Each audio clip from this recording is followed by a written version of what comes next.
तीनों experts panel में बैठे, सारे कंसर्न्स मैं बार बार रह के रख रहा हूँ, सब बुलिश हैं, लग रहा है सब अच्छा है, तो ऐसा तो नहीं है जो ग्लोबल पॉलिसीज हम थोड़ा सा अंडर एस्टिमेट कर रहे हैं ग्लोबल रिस्क को? क्या कंसर्न्स नजर आते हैं 2023 के लिए, to put it differently? We should be aware of the risk factors. और मैं हमेशा सोचता हूँ कि क्या खराब हो सकता है ग्लोबल मार्केट्स, लोकल मार्केट्स में, what should we be aware of, किस चीज़ की हमको सावधान रहनी चाहिए। तो एक तो ये बात ठीक है कि I think globally situation improve नहीं हो रहा है। From high inflation to high interest rates recession में ज़रूर जा सकते हैं, और उसकी वजह से you could have a situation वहाँ पर जहाँ पर कोई एक बड़ी कंपनी, कोई बड़ा फाइनेंशियल इंस्टीट्यूशन या कोई सॉवरन दे में डिफ़ॉल्ट। ये प्राइसिंग नहीं हुआ है, जैसे लेमन में हुआ था, लेमन ब्रदर्स के टाइम में हुआ था कि there was a default, there was a crisis in the financial markets globally. We are not in a crisis situation globally, पर अगर कुछ ऐसा हो जाता है जिसकी वजह से क्राइसिस सिचुएशन में आ जाते हैं, I think that is not priced into the market. और अगर कुछ बड़ा डिफ़ॉल्ट होता है या कुछ ऐसी बड़ी अर्थक्वेक सिचुएशन हो जाती है ग्लोबल मार्केट्स में, तो पूरा एक रिस्क ऑफ ट्रेड चालू हो जाता है, पर वो अभी कुछ विजिबल है नहीं ऐसा। But you should be aware that that certainly is possible over there. और दूसरी बात ये है, जो वॉर इन यूक्रेन है ना, वहाँ पर थोड़ा एक महीने में खत्म होना था, का आज एक साल होने को आ गया। If the people get desperate over there, then it could have very different, I mean I don't want to say it, but you know it is a fragile situation, और उस पर नज़र रखनी ज़रूरी है। As soon as it gets over, the better it is for world peace. एक बात और मेरा ये मानना है कि मैं बार बार बैलेंस क्यों करने को बोल रहा हूँ कि थोड़ा सा ड्राई पाउडर रखना भी ज़रूरी है। मैंने बीच में फिक्स इनकम का बात छेड़ा कि 8% आज आपको बॉन्ड फिक्स इनकम में मिलने का स्कोप है। मैं उसलिए बोल रहा हूँ कि आप देखिए, अगर आप 7 बार रेट हाइक करेंगे और 75 पैसा 4 बार करेंगे और $200 बिलियन की लिक्विडिटी निकालेंगे सिस्टम से, तो आप एक तरीके से बुलेट ट्रेन पे स्पीड ब्रेक लगा रहे हैं। तो ऐसा नहीं हो सकता कि उसका कोई इकोनॉमिक मॉडल, उसका क्या इम्पैक्ट होगा वो प्रेडिक्ट नहीं कर सकता, क्योंकि ऐसा हुआ ही नहीं। 2023 के लिए मैं एक सवाल मेरा ये भी था, इक्विटीज वर्सेस फिक्स्ड इनकम, थोड़ा सा प्रोपोर्शन अब बढ़ाने का समय 2023 में फिक्स्ड इनकम की तरफ थोड़ा रीबैलेंसिंग करने की ज़रूरत है। जैसे अगर मेरा पर्सनल फाइनेंस में हमेशा बोलता हूँ, पहले पर्सनल है बाद में फाइनेंस है, तो अगर आपका एक्सपेक्टेशन 9-10% है अपने पोर्टफोलियो से, तो थोड़ा फिक्स इनकम का वेटेज बढ़ना चाहिए, क्योंकि वहाँ आपका, मैं रिस्क फ्री तो नहीं बोलूँगा, लो रिस्क में आपको 7.5-8% अभी, जो पहले 5% था डेढ़ साल पहले, तो थोड़ा सा वेटेज जो थोड़ा मॉडरेट और कंजर्वेटिव इन्वेस्टर है उसको थोड़ा सा फिक्स इनकम में वेटेज बढ़ाना चाहिए, और थोड़ा सा ड्राई पाउडर भी रखना चाहिए, क्योंकि आप बाहर बैठ के भी आज आप 6-7% तो लिक्विड फंड में बना सकते हैं।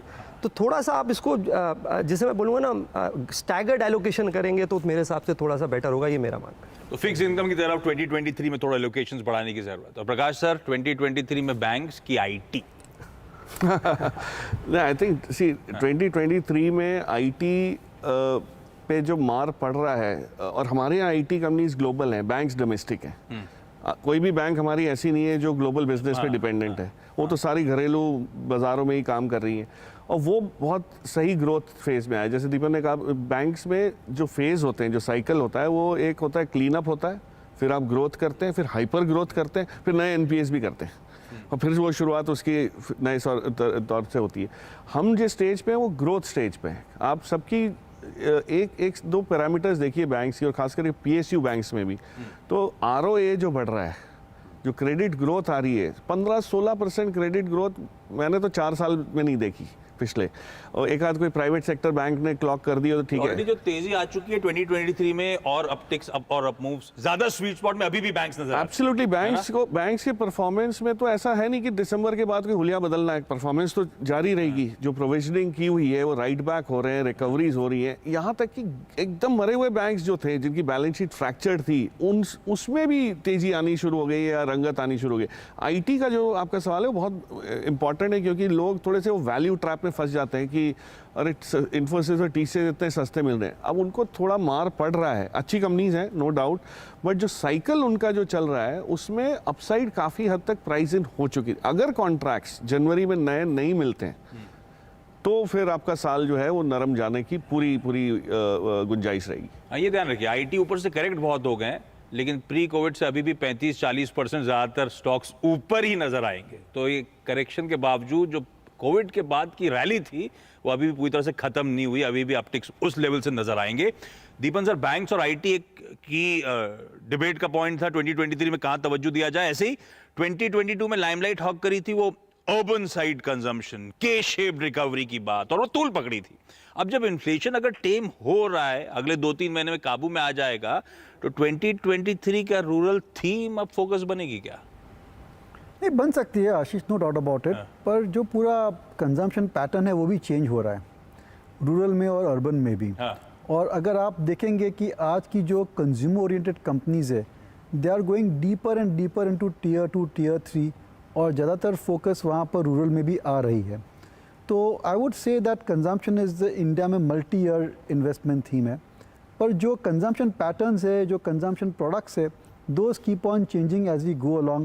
5-10 years ago it was soap, detergents, shampoo, oil. Now it is QSR, retail, specialty retail like shoes, like innerwear, could be entertainment, travel, hospitality, health.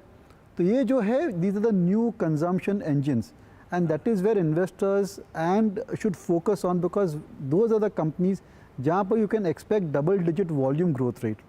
They are expensive, no doubt, but that's where the growth is coming through. So whether it is rural or urban, you are better off trying to be in the new generation consumption-oriented businesses. Questions रहेंगे, questions करने वाले शायद रहेंगे, लेकिन Indian economy has come a long distance.